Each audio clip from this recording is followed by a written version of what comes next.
Okay, so then let's begin. Ma'am, yesterday in the slide presentation, there was one flow chart or table. Hypertext rejects linearity, and it rejects the falsification of experience. Yes. Yes, ma'am. The second one, second point. So, ma'am, how the experience is falsified here? That So experience is falsified now because remember, see, morality ke bare mein when we were talking about what did we say? We came to the conclusion that because morality is the reflection of social reality, okay, and morality is brought to us as a unified concept because social reality ko how do we see social reality? We don't see social reality as it really is. You know, it's very complicated. We don't see it that way. We organize it into a unified thing. We try to create a singular meaning out of it. But according to Landau, the creation of singular meaning is actually not okay. It is not the real reflection of how we live our lives.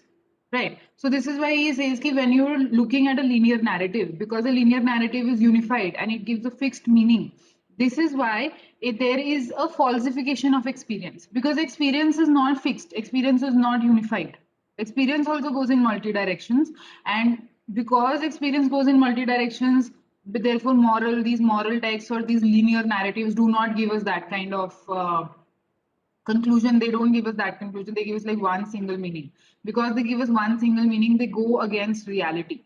Right. So this is why he says that because hypertext rejects linearity, therefore it also rejects this falsification of experience, this unification of experience. Hypertext would rather go for a diverse range of experiences rather than give you one single meaning, which is what hypertext does.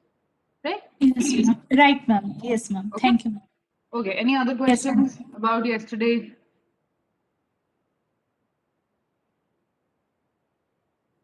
Okay. Let's start with the next section today, narrative beginnings and endings.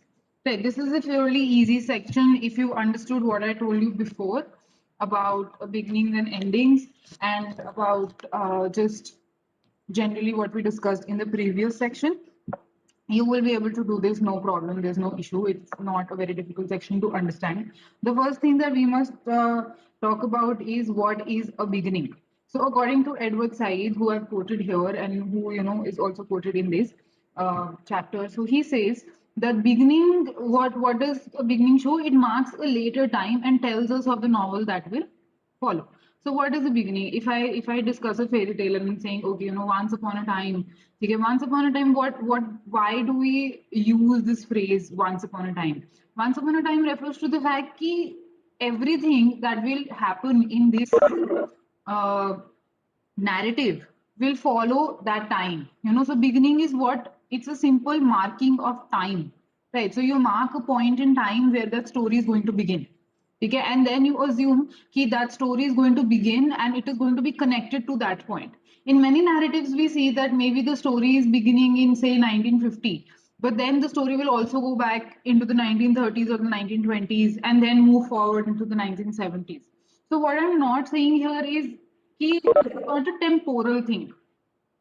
It is not a temporal thing if I say that a story begins in the 1940s, so it is only going to follow in the 1940s.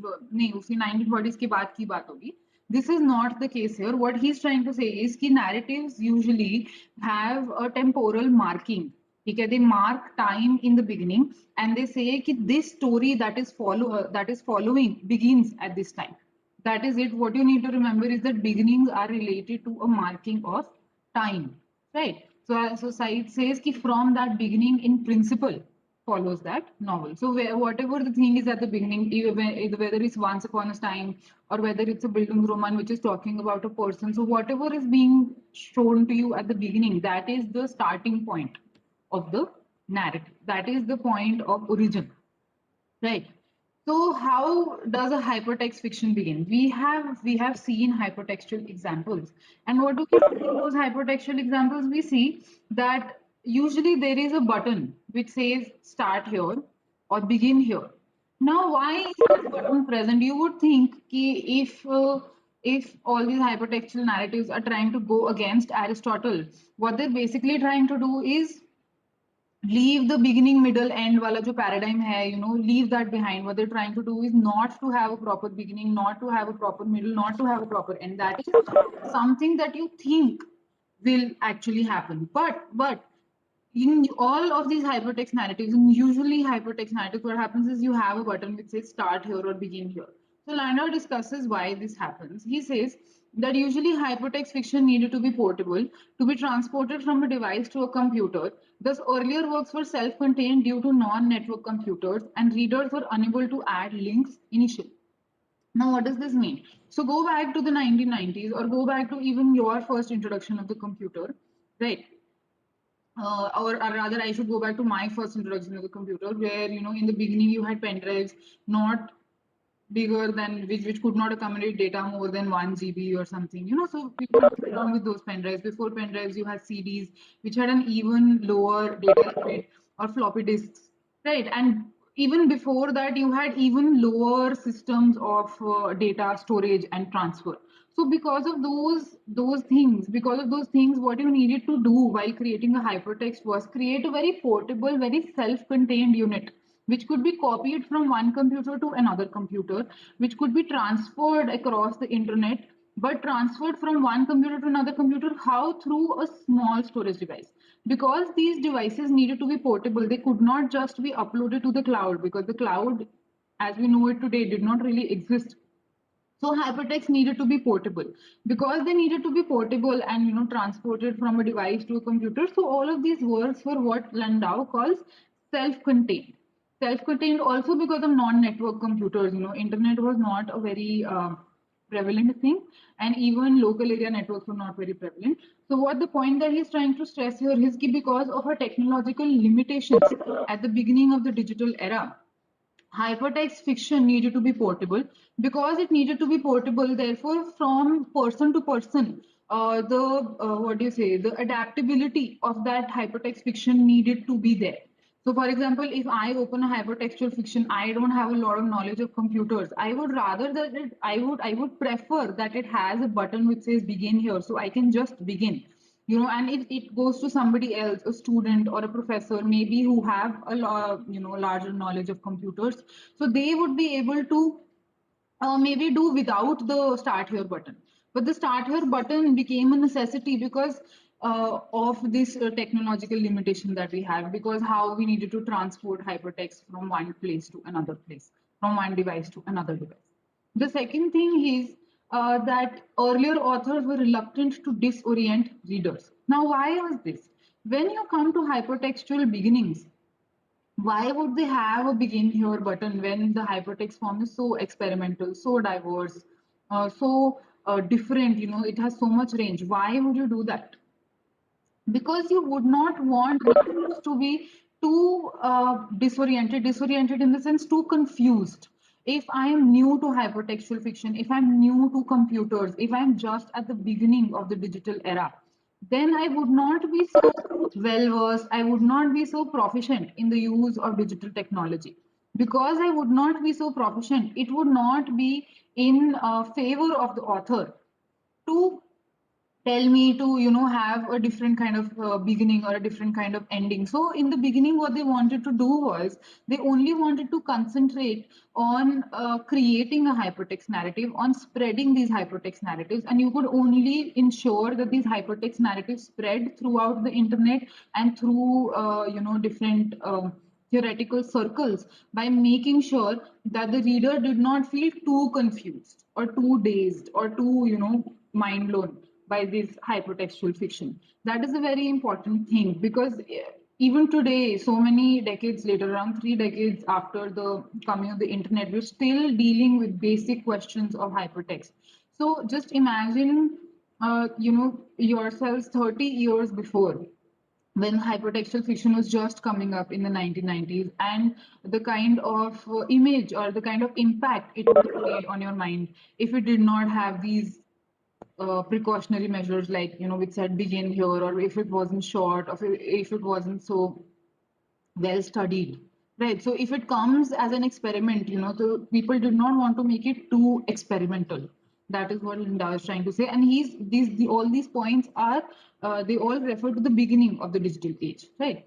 The third thing is that hypertext theorists wanted to change the middle of the narrative and not the beginning. This is also a good point. When you look at Aristotle's beginning, middle, end theory, that all of that should be linear and there should be proper beginning, middle, end. What Landa is trying to say is hypertext theorists, earlier hypertext theorists or the initial theorists of hypertext were not very, they were not very crazy about changing the beginning of these hypertextual fiction. What they really wanted to concentrate on was the middle of hypertextual fiction. The middle of hypertextual fiction is what we see has changed. The main body of the narrative is now divided into text blocks, which had a lot of hyperlinks, which goes in multi directions, which is, which does not really have a center periphery relationship, which is very post-structuralist. So this is what intertextual also. So these are the things that they wanted to focus on, not really the beginning. Because they changed the middle, they could also change the end. But the beginning they kept the same because they did not really focus too much on that. It is only later in the hypertext narratives that we see today, or maybe that we saw 10 years ago in 2006 and 2007, around the time when this book was being written. So in those times, we see hypertextual narratives which might not have a proper beginning, which are trying to change the Aristotelian conception of beginning, middle, and end. Right. So he will give the example of poetry and poetry hypertext, and he says in a poem, and this actually holds true for some print poems as well. I'm not saying all of them. Some print poems as well. You can pick up any stanza and still take in some meaning. So, for example, if you look at Tennyson's poetry, or you look at T.S. Eliot, what you'll find is that those paragraphs are also somewhat self-contained blocks of text. Those stanzas carry their own meaning within them, which is why we could begin with any stanza, we could begin with any part or any line in poetry, and he takes this principle from the hypertext poetry, and then he applies to hypertext fiction. He says in hypertext fiction also think subway story, think inflections, think of the other examples that I've sent you. So in all those examples, you will see that you can begin at any point. That is the point that we've been making from the second class onwards, that hypertext fictions can begin at any point. They don't have any proper beginning. But in these some hypertext examples, especially in the beginning, you did have a start here button, you did have a begin here button, which would take you to one particular text block. That is the thing which existed in the initial phase when hypertext fiction was just taking off. However, it has changed now, and you have so many examples to tell you about that. The next point, okay, any questions till this point? Anything that you didn't understand about beginnings?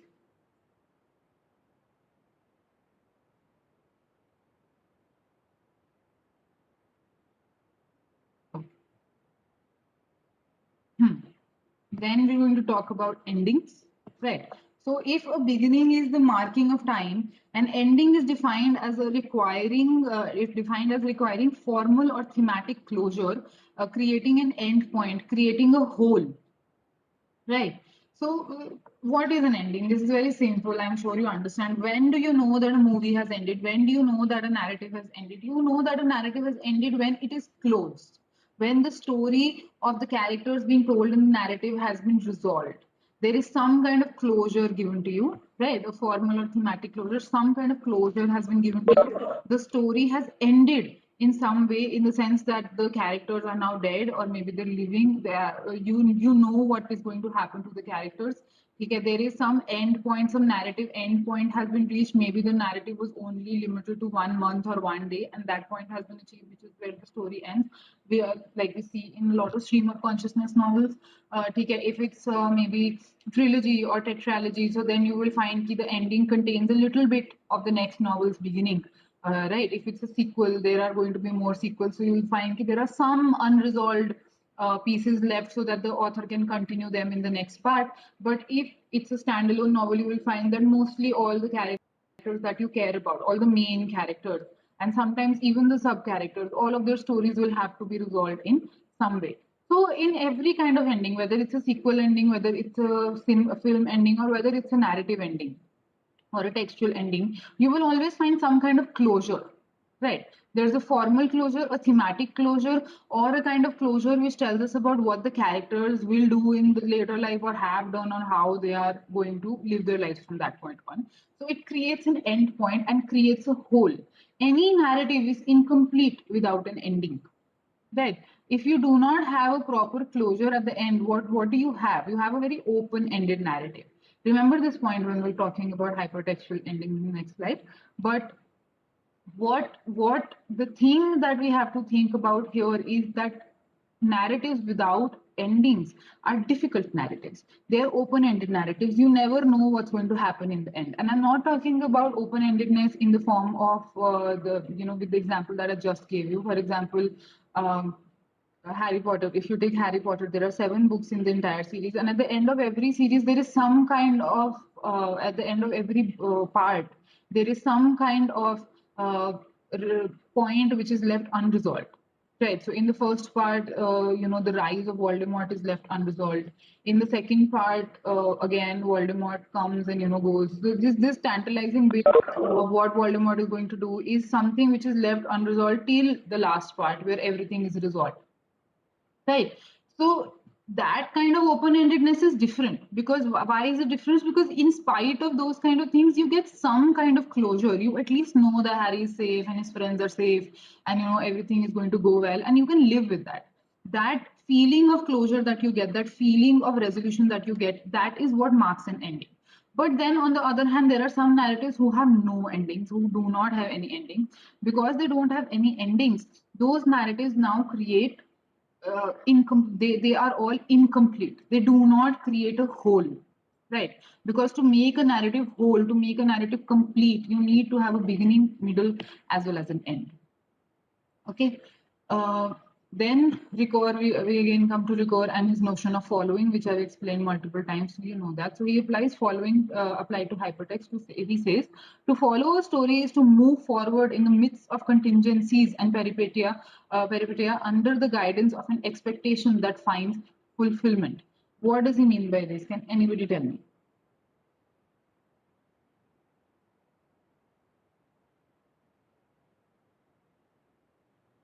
What do you guys think?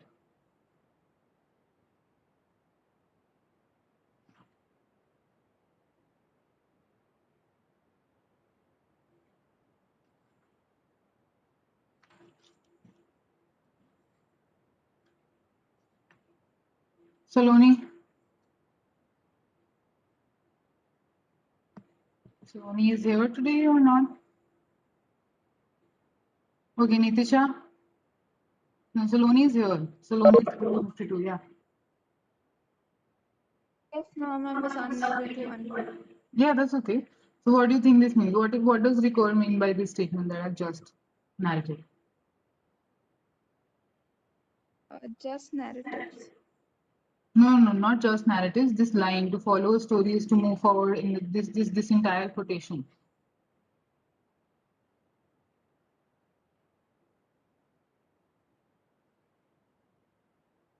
That, ma'am, we require closure. No. He's not talking. Ma'am, may I? No, let's. I know you know better than me. I'm just asking people that I don't know about. Tanya. Ma'am, may I try? No, Ananta. Let's just hold on for a second. Tanya.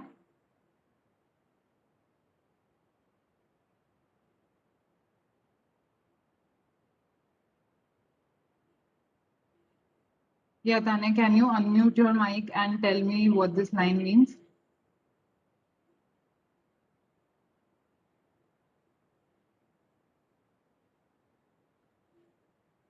All right. Shalika, why don't you try?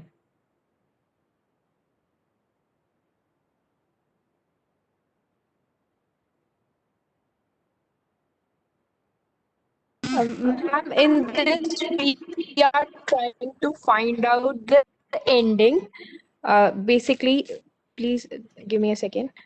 We are trying to move forward towards the ending or the conclusion. Hmm. So, ma'am, I cannot explain it what I really mean to say. Can you please drop a hint? Okay, so what it basically is talking about is how I explained following. So following is what? I said the following is the simple act or that one event is going to follow another event. That assurance, the one event will be followed by another event. And he's talking basically about the same thing here, but just with a slight twist.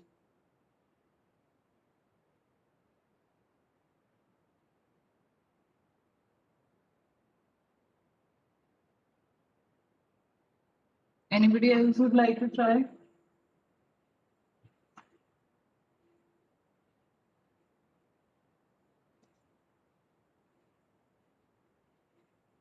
Okay, Vijayalakshmi, I'll give you your chance. So why don't you explain what this means? Ma'am, I will just give it a try. I'm Okay. not sure that I'm right. Ma'am, I think here he wants to say that whenever we read a story or when we follow a story, we have certain expectations of ending that this is how this story will end, or this is how the actual character or the the reversal of fortune or the sudden change will be revealed to us. So we have certain expectations in our mind when we read a story and we move follow. Okay. Oh, wait, okay. Yes. You've reached half of the meaning here. So what Ricoeur is saying when he says that following, when it applies to hypertext, what does it mean? He says to follow a story is to move forward. Obviously, what happens when you follow somebody? You move behind that person. You move in a certain direction, right?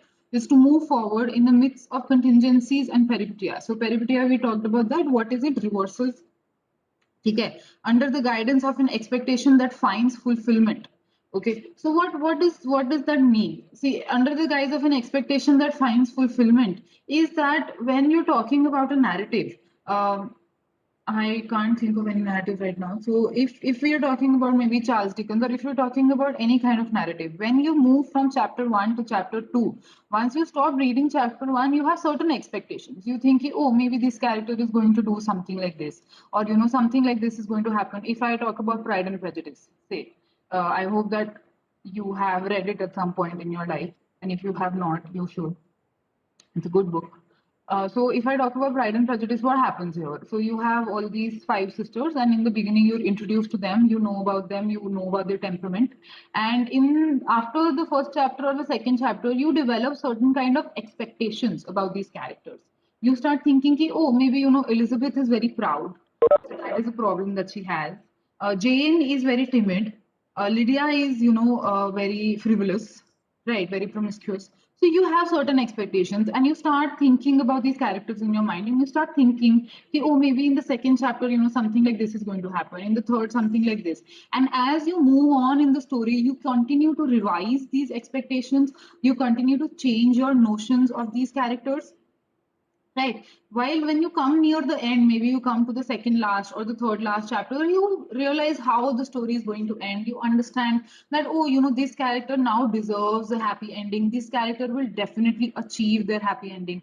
Right. So these are the things that you start thinking about. There are certain expectations that you form while you're following through a narrative. This is what Ricoeur is talking about, that to follow a story is to move forward, okay, in the midst of contingencies and reversals. What are these contingencies and reversals? Contingencies and reversals are the actions that are performed by these characters. So sometimes there are contingencies in the sense there are conditions which help you change your notion of a character. There might be a character you don't like in the beginning, but at the end, that character might become your favorite character, right?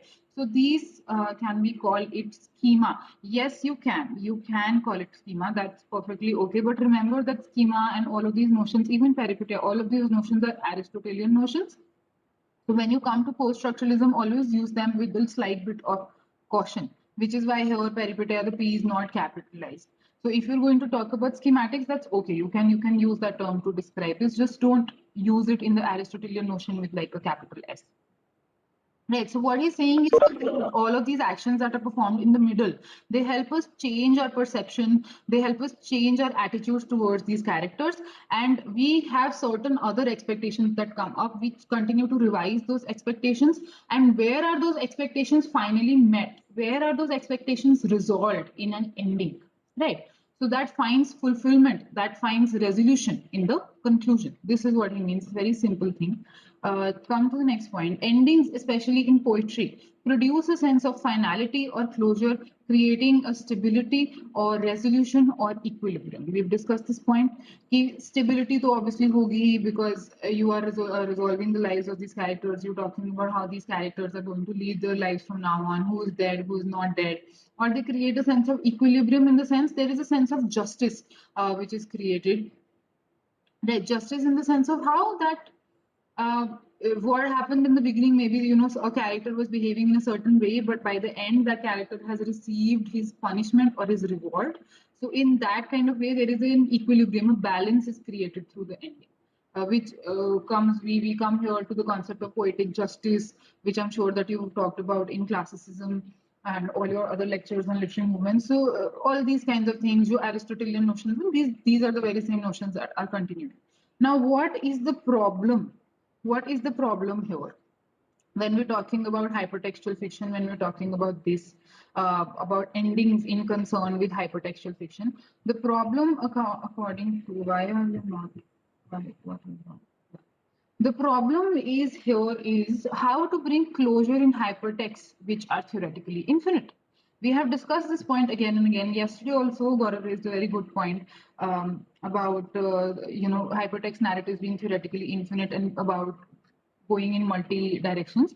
So what was the point here? That how to bring closure in hypertexts which are theoretically infinite. We have dealt with the beginning. We've said that sometimes hypertext had a start here button, sometimes they did not. Usually in the beginning hypertext started with a start here button, but now they might not. We've talked about the middle. In middle ke bare mein we've talked about extensively when we've talked about how narratives are not linear, how narratives are multilinear, how they reject fixed reality, how they reject unification of meaning, how they reject falsification of experience. We've talked about the middle extensively. We've never talked about the ending of a hypertext narrative because hypertext narratives usually do not end. That is the point we've been making from the beginning, that hypertext narratives are so diverse, they are spread out in so many directions that they don't really have one single ending. Because they don't have any one single middle, how can they have one single ending? Even if you continue to follow the path that you've chosen through a hypertextual fiction, it will probably lead you either back to the beginning or divert you to another middle path, right? Another path and another path. And in that way, hypertexts are theoretically infinite. If something is theoretically infinite, how do you end it? Right. Can they provide a satisfying closure? This is an important point here. If the lives of those characters in hypertext fictions or if those narratives are going to continue on and on and on, how do we get a sense of finality? How do we get a sense of closure? And if we do not have a sense of closure, if we don't have a sense of closure, can these narratives even be successful? Can these narratives even be meaningful? That is the question the Landau is asking. In your study of hypertextual fiction, you have not come across any hypertextual fictions which end. Okay, we're talking not about hypertextual videos, we're not talking about cinema, we're talking about fiction in particular, right? So in those fictions, there's no ending. If there's no ending, there's no proper closure. And if there's no proper closure, then these hypertextual fictions, are they failures? If we look at them through the Aristotelian notions of having a proper beginning, middle, and end. They have a proper middle. That is the only thing we can be sure about. They might have a beginning, they might not have a ending. And for now, we do not know whether they have an end. Right, whether they have an end in the way that we know of endings, that we think of endings as the resolution of characters or the resolution of the setting or some other kind of achievement of closure or finality. So in that by that definition of ending, they do not end. Right. Remember this definition of ending, the definition that we've just discussed. This is also a very Aristotelian notion of a definition of ending. This is how we have usually looked at endings. This is how we usually looked at novels. You find a novel, you go from page 1 to the last page, and that is where it ends. There is a finality of ending. But in hypertextual fictions, now what do we do? What do we do? The problem is not endings are often open-ended. In what sense, Tanya? Ma'am, for instance, in the movie In what? Bandersnatch of the Netflix, हाँ ma'am, बिल्कुल बिल्कुल there was a movie Bandersnatch of Netflix. Ma'am, sorry, Tushar, चुप.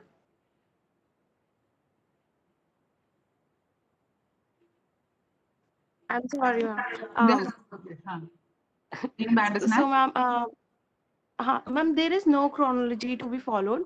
The expectations are revised again and again throughout the movie. There is no one end, and even if you follow a Yes. path, the ending is open. For as for the movie, there are over a trillion possible endings. The Exactly. question stays if there is a sense of closure. Exactly. So Bandersnatch is a very good example of hypertextual cinema in that sense that there is no theoretical ending. So how does the theoretical ending give you closure? In Bandersnatch, I would still like to say that, for example, an ending I remember is when the main character jumps off a roof, or when he like maybe kills somebody. So there are some of these endings available. Now, the problem here is not only that hypertexts are theoretically infinite. The problem here is that definition of endings is also very narrow. Right. So if you look at Bandersnatch or if you look at any hypertextual narratives, Bandersnatch के case में at one point the film will end, right? Or the film will try to give you closure in some ways. Just remember this point. They're trying to give you closure. What I feel, and Landau also feels the same way, that not only do we have to revise how we perceive hypertexts as theoretically infinite, but we also have to think about how we define endings. Beginnings is something that he is not really bothered about because, as he said, the hypertextual theorists don't really care about the beginning, they care about the middle. Middle is something we've discussed already a lot. But when we come to endings, we need to revise our definition of endings. Will an ending be an ending if it does not give you a sense of finality? Would you like that kind of ending? Right, if it does not close out the story of the characters, if it does not really give you some kind of resolution, do you think would you be able to accept that kind of ending is something that we will come to in just 1 minute. And I want you guys to think about that for just a second. Maybe think of some examples where you might have witnessed an open ending or you were happy with it or you were not happy with it. Right. So now he says ki chalo, we agree with the fact that hypertexts are theoretically infinite because they're theoretically infinite, they cannot really theoretically, technically, they can't really end. Then he says, or what techniques might be used in hypertextual fiction to provide something analogous to the sense of conclusion or finality. Now he says ki another way that we can go about having an ending in hypertextual fiction is to borrow techniques of ending, borrow the ways in which endings have been written in other fictions. Other fictions ke bare mein, what am I talking about? Other fictions, what do I mean? Pre-hypertext fictions or print fictions. He says that we could always go back to print fictions. We could always look at print fictions. We could always examine them and see, this is how an ending is achieved. This is how things end. This is how pre-hypertextual fiction, creates a sense of closure, creates a sense of finality. And then he says that once we've isolated those techniques, we could take those techniques and apply them to hypertextual fiction. By applying them to hypertextual fiction, we could generate some kind of pseudo ending. Now, why am I using the term pseudo ending? Because ending ka definition is very narrow. So this is why we will not really be able to end it. Go back to our discussion of multilinearity and linearity. And then also there was a point which was raised, ma'am, so we can never really make sure that hypertexts are completely multilinear. And I said, what did I say? That linearity can never really disappear. So in that same sense, in a hypertextual narrative, the ending can never really be brought upon because they are theoretically infinite. So theoretically infinite has, so theoretically no ending is possible. But what we can achieve, and this is a very important phrase that I'm going to say now, what we can achieve is a sense of an ending. Right, we can create some kind of semblance of an ending, a sense of an ending, some kind of closure, some kind of finality. I'm repeatedly using sense of, some kind of, because we can never really achieve a true ending in the Aristotelian fashion. Okay. Now, what is he now? Like I said, Ananta? Okay. That was just. Ananta, do you want to say something?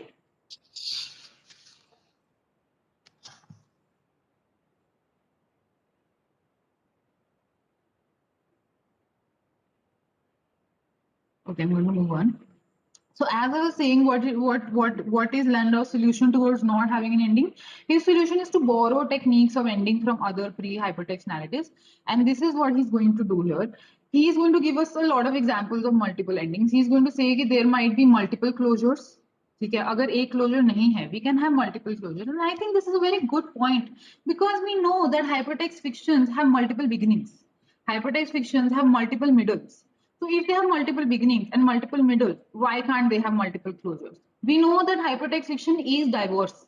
Hypertext fiction is not singular. Hypertext fiction is, very multi-directional. So if it's so multi-directional, so multilinear, I'm so tired of saying these two words to you every day. But because it's so multi-directional, multilinear, because it's so diverse, it can have multiple closures. A good book here to think this would be Ian McEwan's Atonement. This is not an example that he gives. This is an example that I'm giving you. There's also a movie on this. If you have some time this weekend, go look up the movie. It's not a very good movie. Matlab, it's a very good book. The movie adaptation is okay. But if you have time, just read this book. It's really good. I'm not going to spoil the ending for you.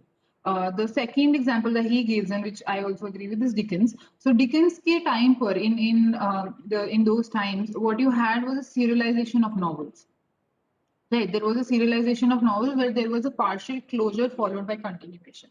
So if you read books from the Bronte sisters or from Austen or from Dickens, especially Dickens, because Dickens was the serializer of the century at that point. All of his novels, most of his novels, were published as serials first, right? So an episode would appear every month in a magazine like Household Words or News of the World, and that episode or that chapter would have some kind of partial closure, some kind of closure achieved, but some open-endedness still remains so that people read the next installment.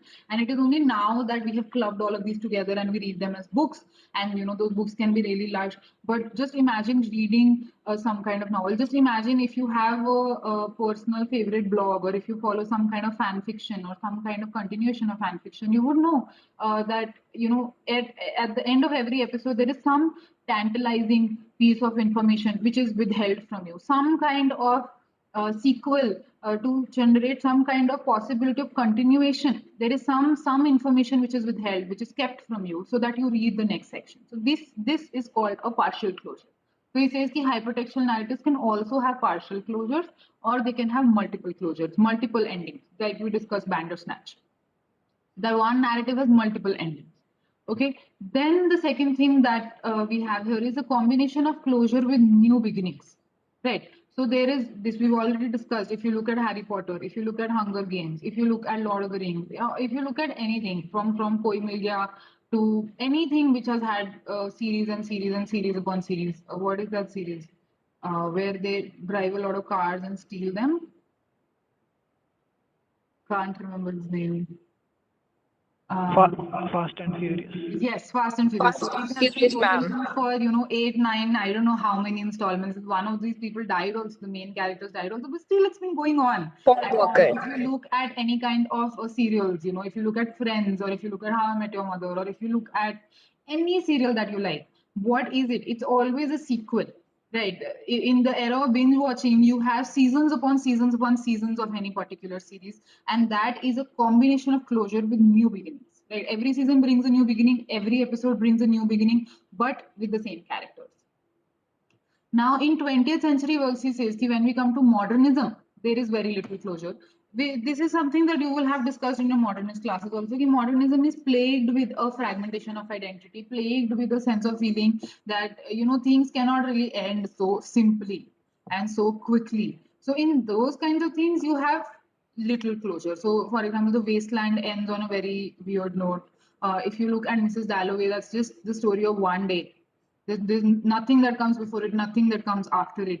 If you look at any of the modernist writers, if you look at recent modernist writers like Salman Rushdie or what's his name, B.S. Naipaul, or even Amitabh Ghosh, any of the good Indian people who are writing. So what will you find in those novels?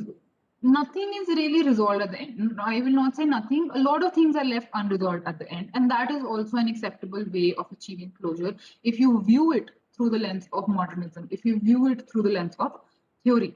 So the modernist and postmodernist tendency to not have a lot of closure is also something that he discusses. Thus, he says that pre-hypertext writers have faced similar problems of closure. They have also faced similar problems. How do we retain readership? How do we retain curiosity of our readers? How do we ensure that our books are still read? So they have also faced the similar problem of making a closure interesting as well as final. Right. So closure needs to be interesting also. It needs to stay with you so that your opinion of the book or your opinion of the narrative is good.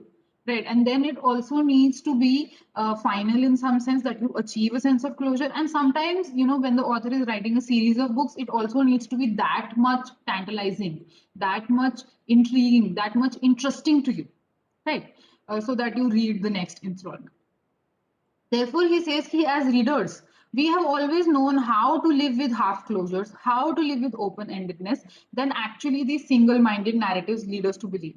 Yesterday also we were talking about this thing that there are no true single narratives, and we have been brainwashed into accepting a single right narrative, which is true. We have been brainwashed into accepting a single right.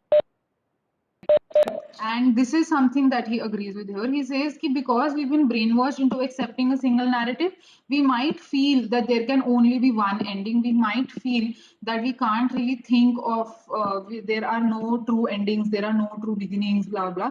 But he says that as people, we can live with open-endedness. So even if hypertextual fictions do not really have a true ending, they do not end in one way, they do not end in a singular way, that is okay, because they might have multiple closures, they might have partial closures, they might have a pseudo closure in the sense that there's a finality in that closure, but it might not really be final. So they can adopt all of these things from pre-hypertextual fiction and use these techniques in hypertextual fiction to achieve a sense of closing, to achieve a sense of an ending while retaining their multilinear and diverse nature. We have 4 minutes. I've taken a screenshot. So any questions that you might have, any comments that you might like to make, any open-ended narrative that you think you would like to talk about.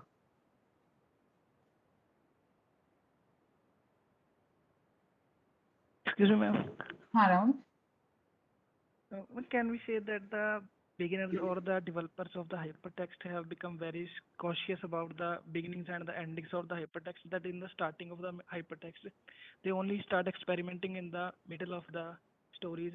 So after that, when they realize it that like other fictitious things, like we have movies, now they have open ending and they start from middle, like Three Idiots, it starts merely from the middle or to say from ending when they have achieved almost in their life.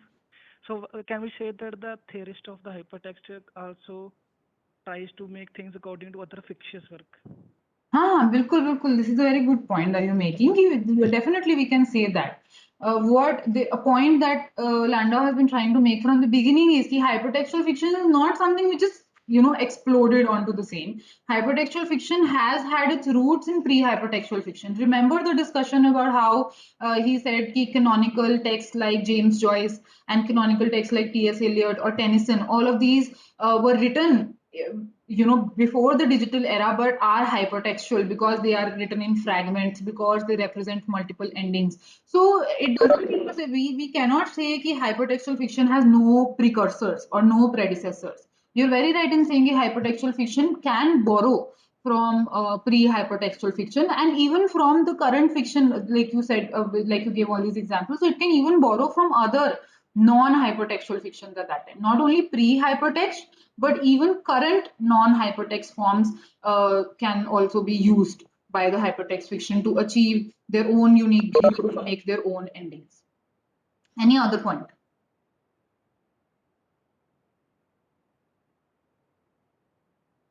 Okay, so read this section and we'll take it up here from here tomorrow and we'll discuss the next section. So I am going to stop this now. Right. Remember all the questions that you have for tomorrow. Ma'am, I have a question. हाँ जिस जो भी बोल रहे हो जल्दी से बोल दो. Ma'am, is your tomorrow is your last class, or next week are you going to teach us? Okay, this is not a question. I don't know yet. I don't know yet. Tomorrow I'm going to take your class, but I'm not very sure about next week. All right, ma'am. Okay. I'll give you some warning in advance. Don't worry. Okay. Thank you, ma'am.